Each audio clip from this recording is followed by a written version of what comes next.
you need to re-energize yourself. This is the time when you need to motivate yourself and talk to your mentor, talk to your friend, and come back in this examination preparation cycle.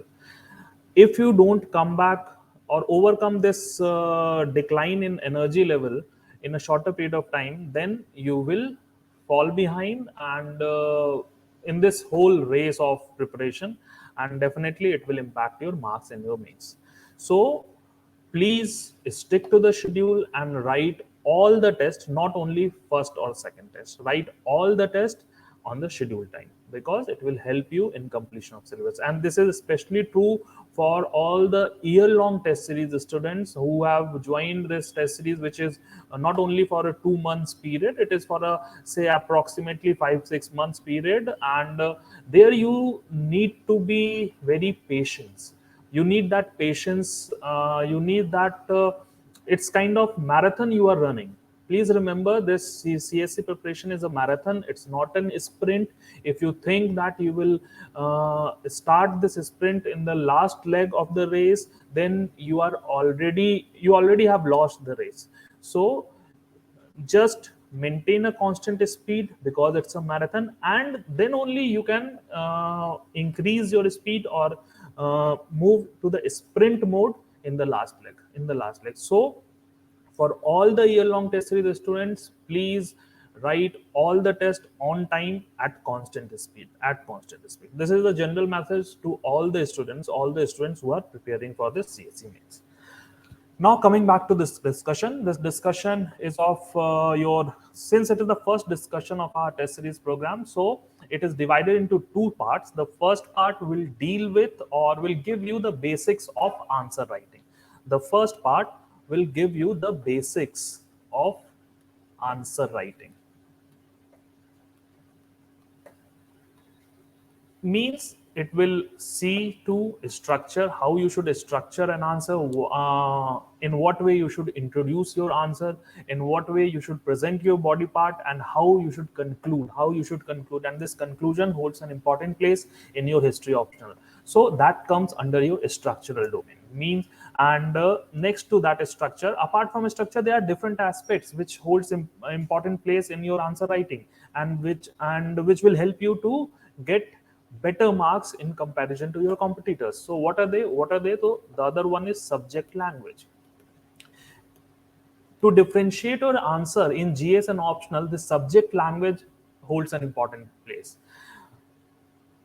This shows the depth of your knowledge, and it shows that you have read your subject, or you know the peculiarities of this subject. Say for example, if I'm getting any question on archaeology or sources, then if I use the terms like combined method of Endology or your parameters like age and authorship, all these are kind of subject language which will hint or which will show examiner the clarity of this subject, or this will show to the examiner that you are aware of or you know this subject to depth. So the subject language holds an important place. So please take care of this thing. Next one is your definitely it's your continuity in an answer, and the last continuity and flow, which is this is true in all these answers, let it be GS or your optional answers, and they are the most important in essay. They are the most important part in your essay preparation.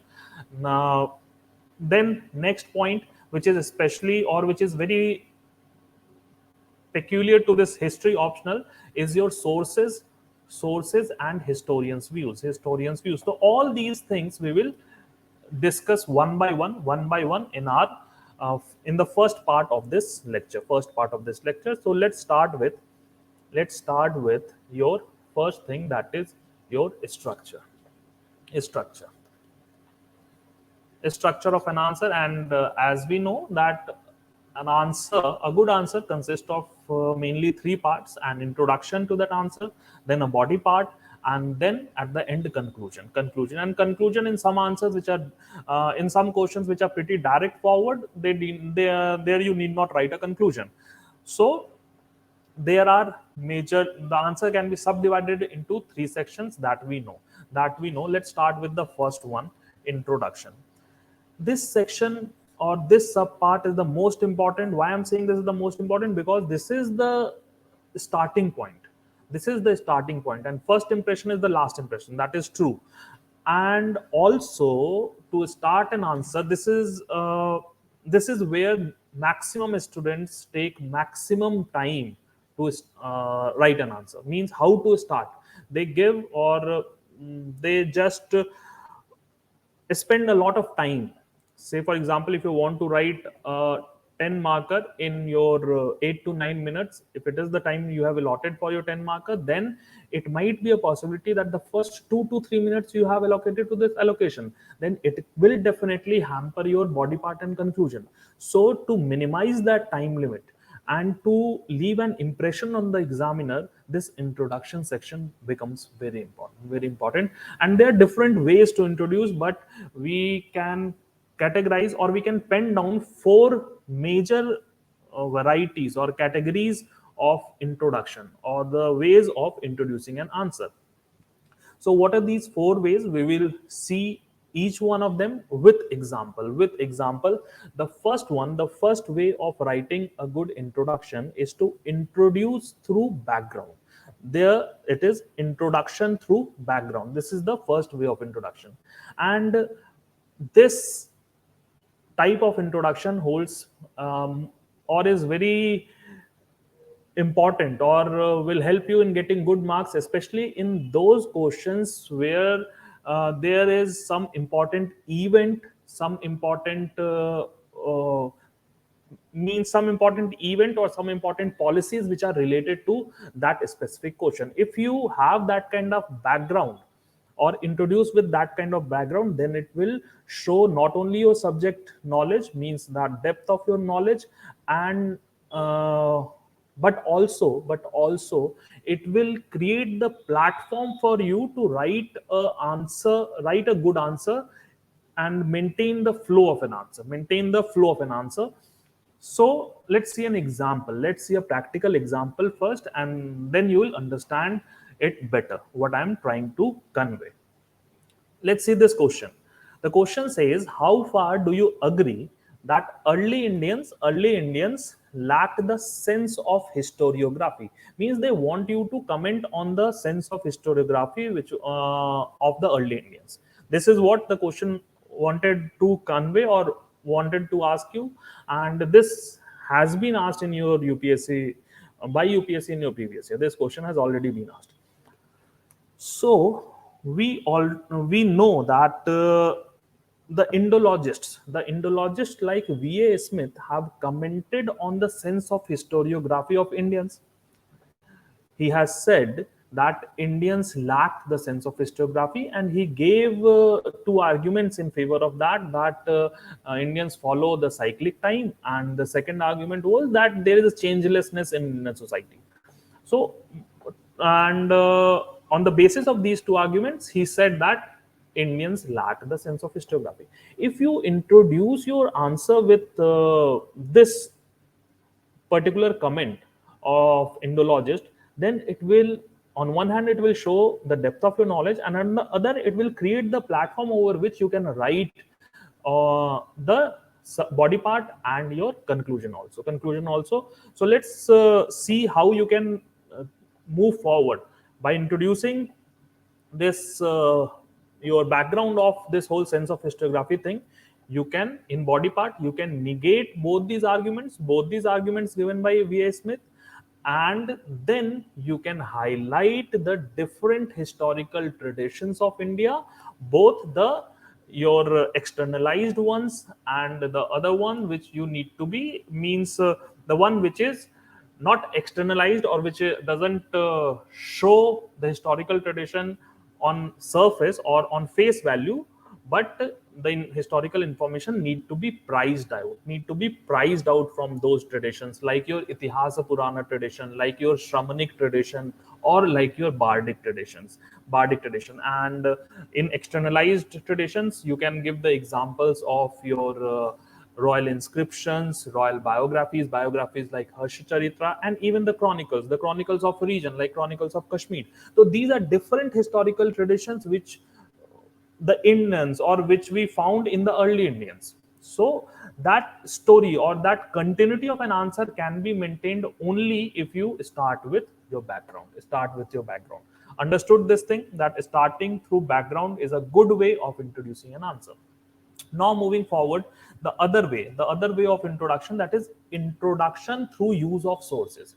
Introduction through use of sources, and this type of introduction is very helpful, especially in your ancient and your medieval section, and especially in those questions which are related to some specific ideology, some specific event.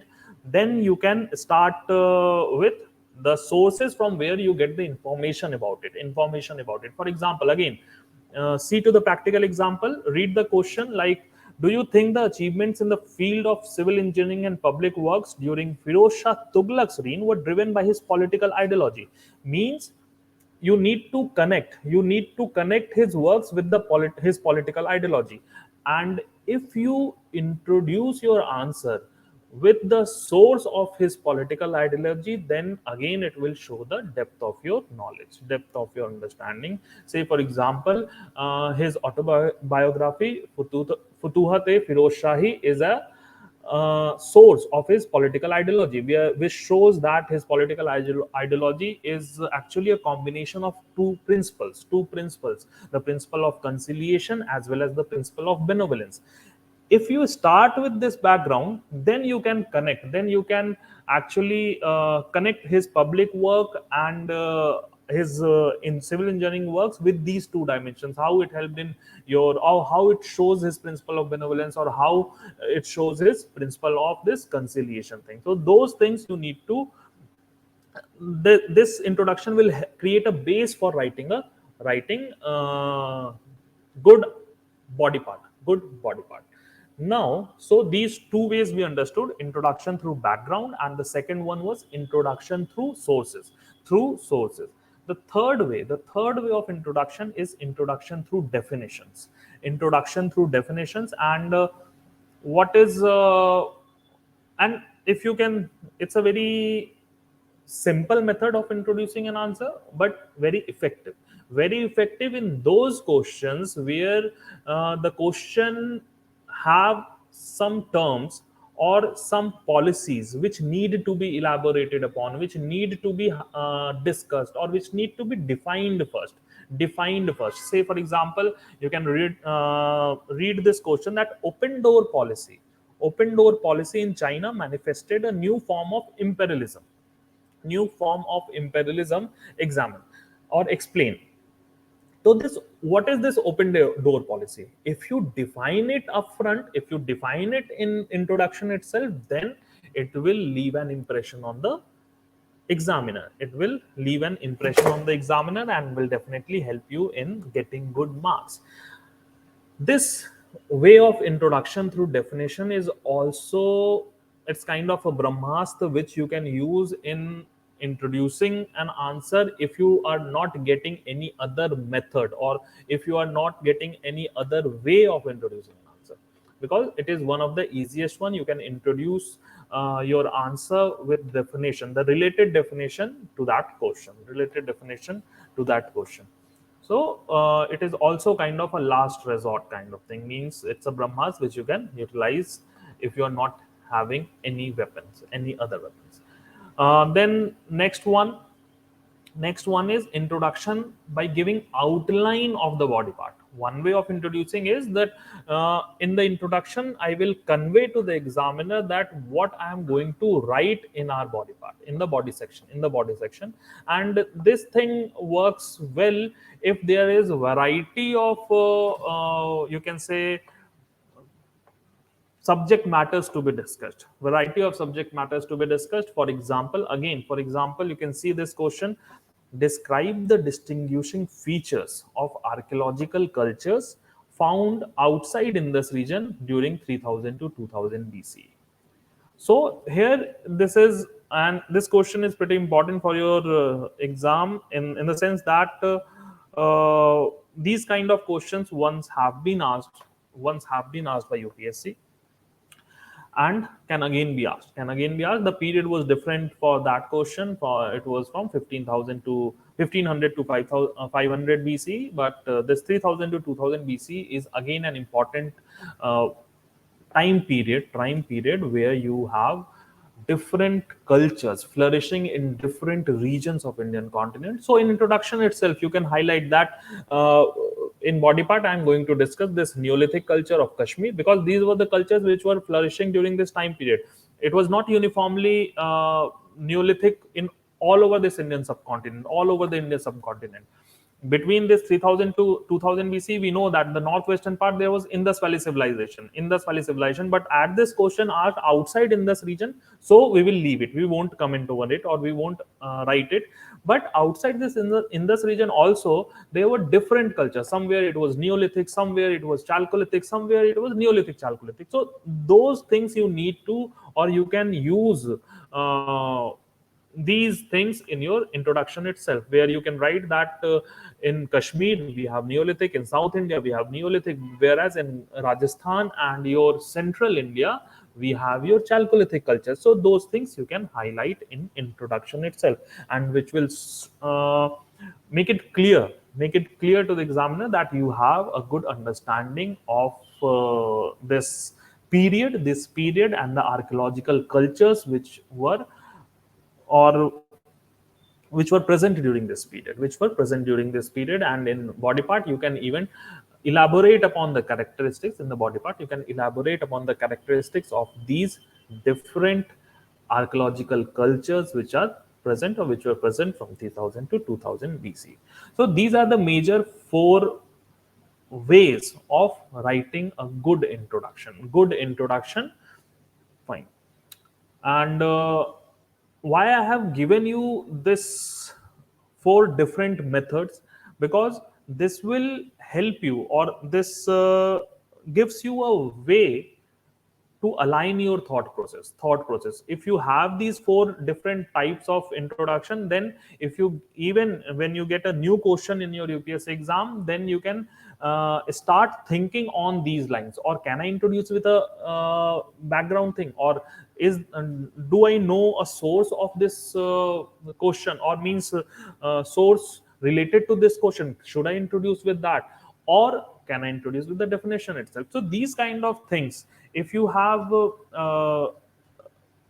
means you have in your mind, then your thought process will be more faster and more easier, you can say more easier and faster. Thus your introduction will be good.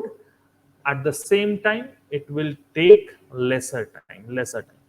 So this was the thing about introduction. After completing this introduction, we move to the next section, that is the body part. And this is the soul of your answer. Please remember, this is the soul of your answer. It should be uh, not only content rich, but it should give, or it should cater to the demand of the question. Your answer shouldn't be vague. That is the first criteria. Your answer shouldn't be vague. It should cater to the demand of the question. What is asked in the question, you need to answer that aspect only. So this is regarding the content of your answer. But the more important thing is the presentation, how you present those content. So I would suggest you two or three things. First, always use subheadings. It will help you, or it will give clarity, or it will show clarity in your thoughts as well as clarity in your answer. So this subheading things is one of the most important factor. Next thing, always use small paragraphs. Never write in big paragraphs, because this is not a good habit. This is not liked by any of the examiner. They don't like reading big paragraphs. So try to be as precise as possible. And if you are saying, and if there's a good amount of content in one paragraph, divide it into small paragraphs. Or if you want, you can even divide it into number of number of related points you can write. So these are the basic aspects for writing a good body section, or structure your body part very uh, you can say effectively and have an impact on the examiner.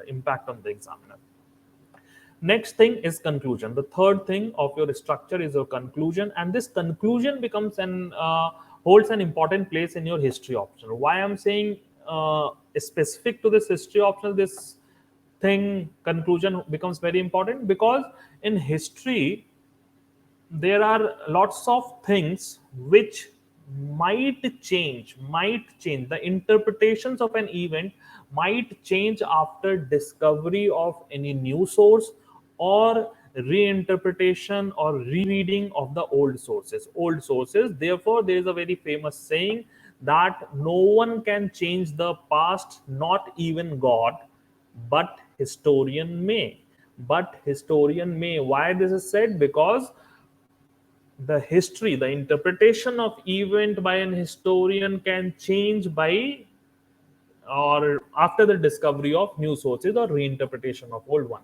The prime example for this is your Indus Valley Civilization. Say after decipherment of the script of Indus Civilization, it might be a possibility that the assumptions or the hypothesis we have created about this whole of Indus Valley culture, that their religious practices or their political structure, all this might change after decipherment of your Harappan script. So it's an open-ended, it's not closed. So any question on Harappan, you can say the characteristic of Harappan period, if you are not definite, then you need to conclude or give a open-ended conclusion that this particular aspect of Harappa might change after decipherment of a script, but till now we know this, or we have interpreted this. Fine. Let's see an example.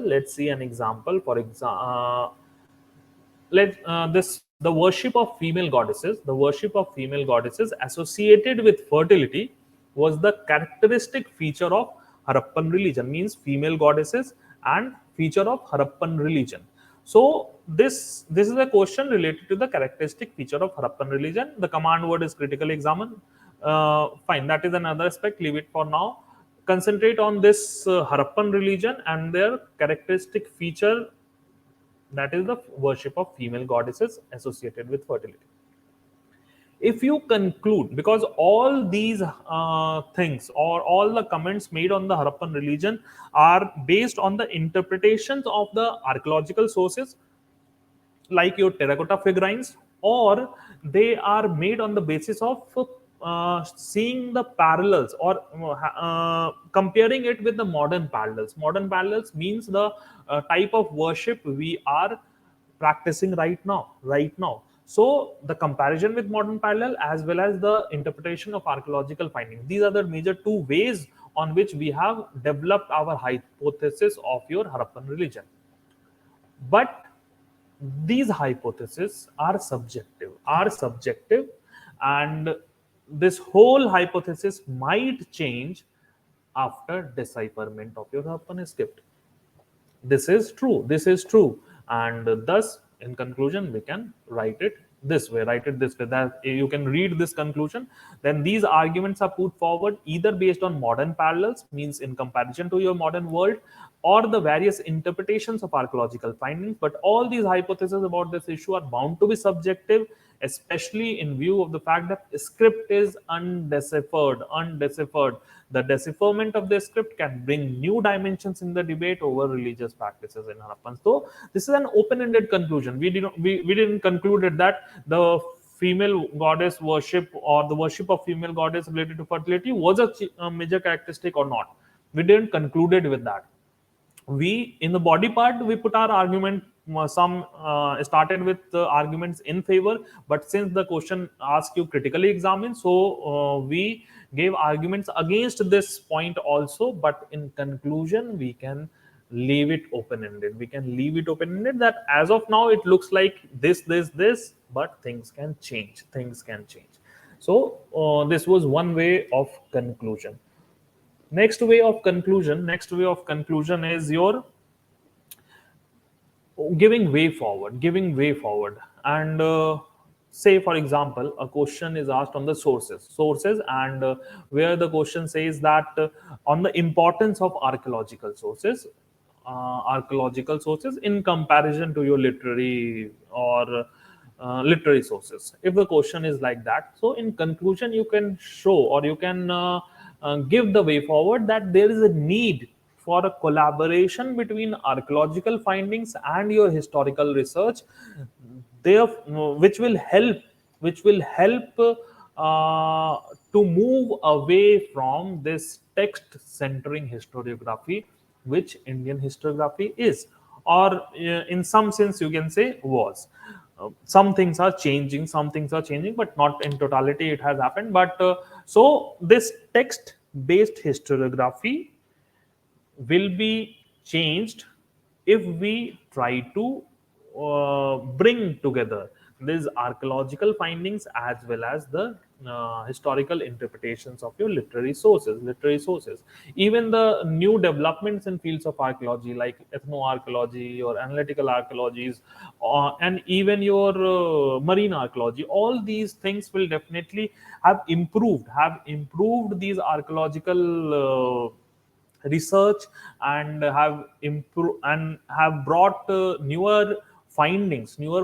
Therefore the historians need to see to these findings, study those findings, and if required reinterpret their thoughts over some particular events. So there is a need of coming of this archaeology and history together.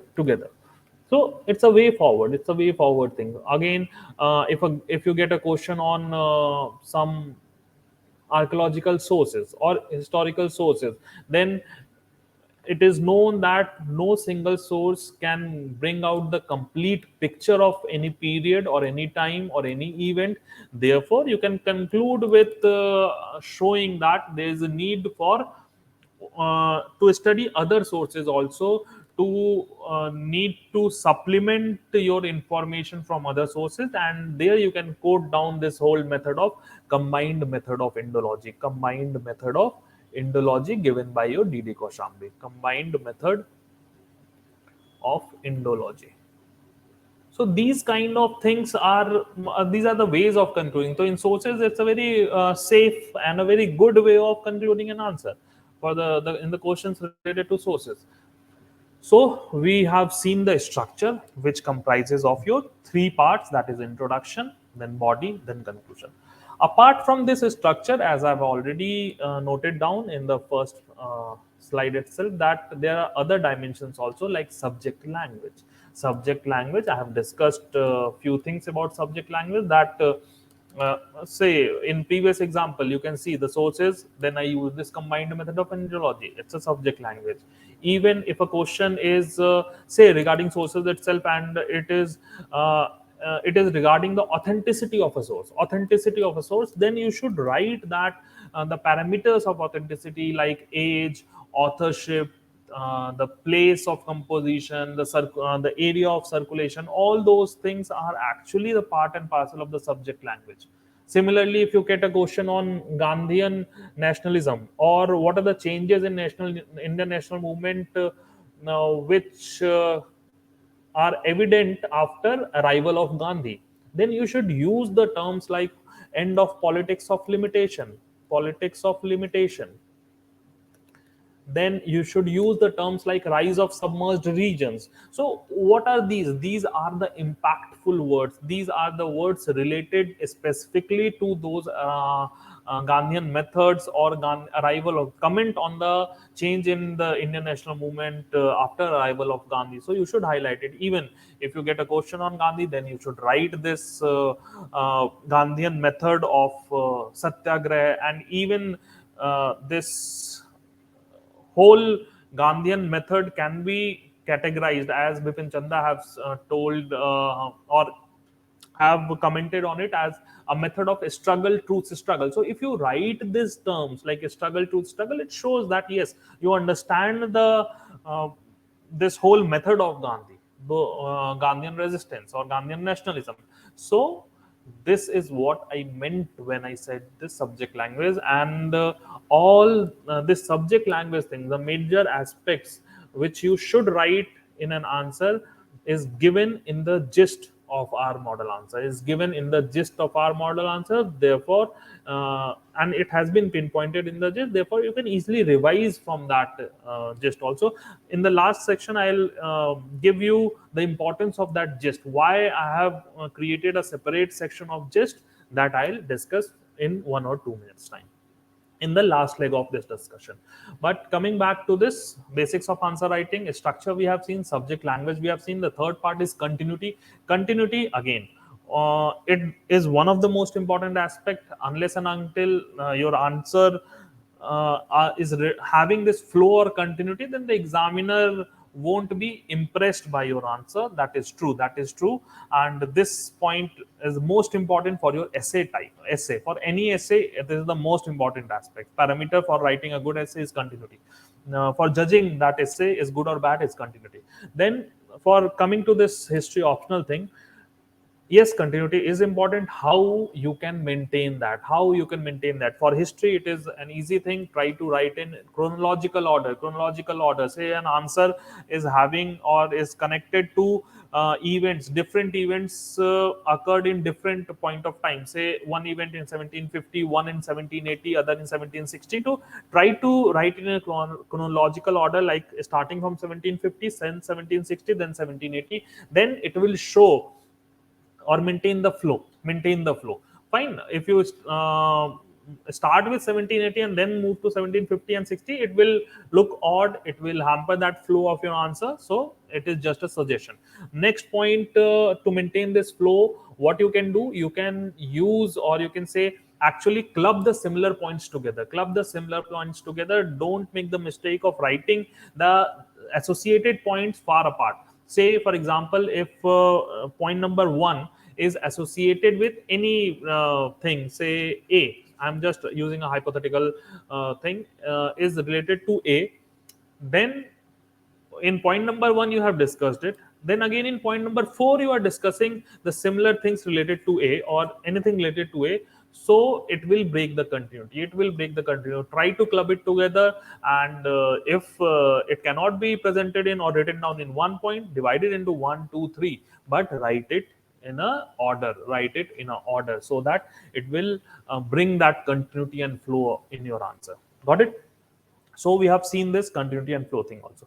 Now coming to the sources and historians views. Sources and historians views, both of this are concerned with history optional only, and also holds an important place, and will definitely add value to your answer, because source adds authenticity to your point. Say if you mention the example we have already seen, like political ideology of Firoz Shah Tughlaq. If a question asked about this, then we can highlight the source. Say a question is asked on any policy of Muhammad bin Tughlaq, then we can highlight this Burmese account. So this shows that yes, we know the source of the information on which we the historians have commented on those aspects. So this is your source. Then historians views, yes, it holds importance, especially for those questions where there is debate. Say for example, of course, a very famous debate is your feudalism debate. There you need to mention different views of historians and quote the historians views. Then you can say your early medieval period was your market economy or your natural economy. There is a debate, mention that debate. Yeah, there are number of things, on where we have historians debate on the topic, on a large number of topic. On those topics, these historians views must be quoted, and it will help you in getting good marks. Otherwise also, in few important questions where you try to maintain or try to have one or two name, not more than that, regarding every uh, major topic of your history optional. If you have these kind of historians name regarding the topic, then you can uh, use those names in your answer and will add value to those answer. So this is the basics of answer writing, and while discussing these basics, here only I can show you the importance of the gist.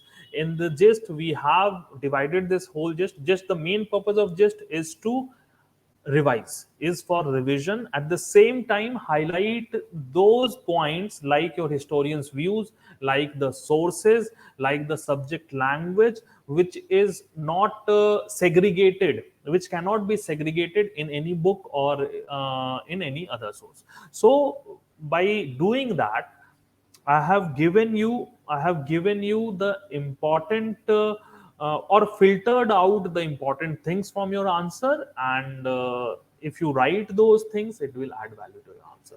Value to your answer. So this importance of gist which we have given in our model answer right now, I have given you that.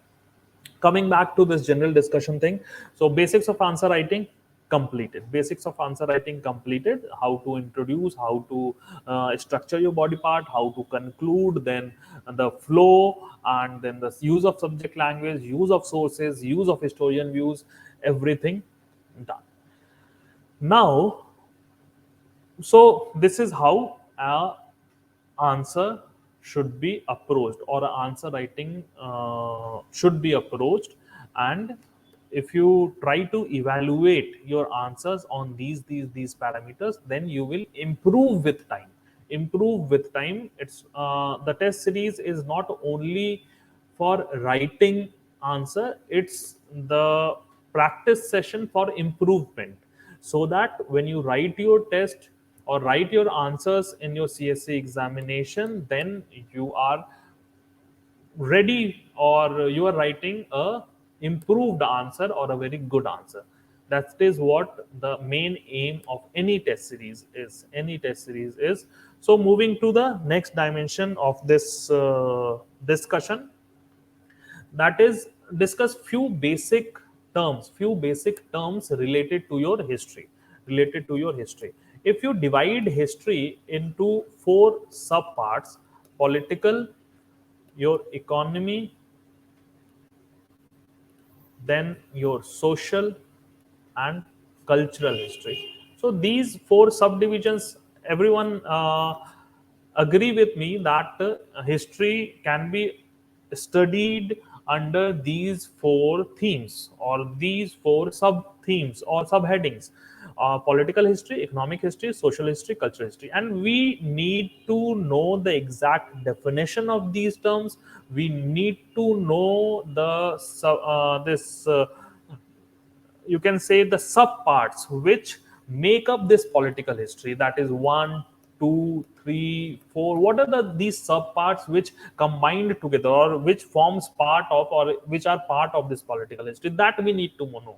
Why I'm focusing on these terms? Because in UPSC you get the questions which are related to only one of them. Say you can get a question that numismatics, comment on importance of numismatics for knowing the political history of India. That can be a question. Or numismatics for the cultural history of India. Similarly, inscription for cultural history of India. So what, unless and until you know the exact meaning of this political history or economic history or social history or cultural history, and pen down their subparts, subsections, then it will be tough for you to write a good and complete answer within a specified time period, in the given time period. So let's see these definitions first, starting with the political history. Political history, what does it comprises of? This is what we should focus on, because if we know the ingredients, then we can then we can align our thought process with those subsections. Let's see. Political history, the first thing is political system.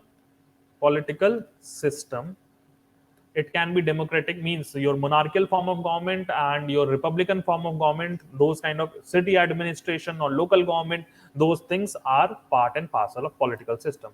Next is your administrative system. Third one is your you can say political extent of an empire, extent of an empire. And Next to this extent of an empire, you can even add this dynasties, this your dynastic knowledge or information, dynastic information, like the name of the kings, the lineage based, and all those things. So extent of empire, dynastic information. Apart from that, you have expeditions, expeditions or war, political war. Then fifth one, you can think of say the relation with the neighbors, your diplomatic relations. In modern terms, we can say this, the diplomatic relations, and anything else from this political angle. Even political economy like taxation system, it's a part of your political economy. So these are the major things or major subdivisions of your political history. And if you get a question like numismatic as a source of political history, then your thought process should be aligned on these subheadings. Means you can think that does coins or what does coin tell us about the political system, what does coin tell us about the administrative system, what does coin tell us about the extent of an empire, does the coin give information about the list of the kings belonging to some definite dynasties, some particular dynasty, or does coin tell us about those political rivalries and diplomatic relation between different kingdoms. So those kind of thought process, if you align your thought process in this manner, then you can write a very good answer, and also in a lesser time. Therefore this understanding or definition of these terms becomes very important. Now coming to this economic history, what does this economic history comprises of? Economy, if you think of economy, means you are thinking of your production, you are thinking of distribution, you are thinking of consumption, and along with that you are also thinking of the economic institutions, you all agree. So under this production, we can think of your agriculture and manufacturing processes. And under your consumption, we can think of the items of consumption, like the things which were exported, the things which were imported. So those kind of things, the items of consumption. Under this distribution pattern, you can think of the trade and commerce, the importance of caravans and all those in your ancient period. Those things need to be highlighted. And when you come to your economic institutions for your early India, this economic institution of Shrenis becomes most important thing. And Shrenis actually are not only important with respect to the your production, that is the manufacturing process, but also played a very important role in this distribution channel also. And thus they were the most important economic institution in your early India. So if you think in these lines, on these lines, then you will be able to deal with that question. Similarly, coming to the social history comprises of the most important thing is your varna jati system, that is a social differentiation which was seen in your early India. So varna jati system, what are the changes in this varna jati system which have occurred with time, that becomes a very important part of your social history. Then next to it is your condition of women, next to it is your condition of shudra, next to it is the urbanization, next to it even you can see the migration of people from villages to cities. So these kind of things become the subsections under your social history. If you get a question related to your social history, your thought process should be aligned like this. Like, we should think of the condition of women, we should think of the condition of shudra, what are the changes which have occurred with time in this varna jati system. All these things you should think of. Now the last thing, that is your cultural history comprises of, the first and the foremost is your art and architecture. It can be performing arts like dance, music, and the architecture, your different monuments, Buddhist architecture also, the temple architecture also, all these things are part of your cultural aspect. Then next to it you have religion means the different religious sects which were prevalent during that period. That kind of information becomes part of your cultural history. Then you have, next to that religion, you have you can say the belief system like Vaishnavism, Shaivism, all those things. This belief system and the associated philosophy are part of your cultural history. Then next is your art and architecture, religion, belief system we have seen. Then you can see language and literature. Say you have some different literary traditions developing in some specific period, that defines the character, that becomes the characteristic feature of the culture. Say you have Buddhist Sanskrit language emerging in your postmodern period, so it becomes a part of your culture of that period that you need to highlight. So these aspects are the major subsections of your culture. And apart from that, definitely the social values and the general pattern of society is even including your clothing pattern and food habits. It becomes part and parcel of your cultural history. If you think under these subheadings, then you will write a good answer. So we are done with the first, or that is part one of this discussion, where we discussed the basics of answer writing and your few terms regarding to or political, economic, social, and cultural history. We also mm, gave the message that all the students should write test on time. And here comes the importance of mentorship. And as you guys know, all my students know that I'm just a click away from them.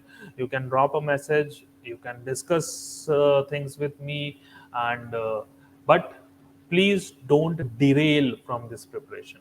Don't get derailed from this preparation. It's a marathon. You need to maintain a constant speed at this juncture of time, and it is only before that 1 month or 2 month period before examination where you need to speed up. All the year you need to all throughout the year you need to maintain a constant speed. That is why this exam is called marathon. So, on this note, and this belief that all of you who are listening to these videos will be will motivate yourself to complete this test series and write uh, it on scheduled time. Write it on scheduled time.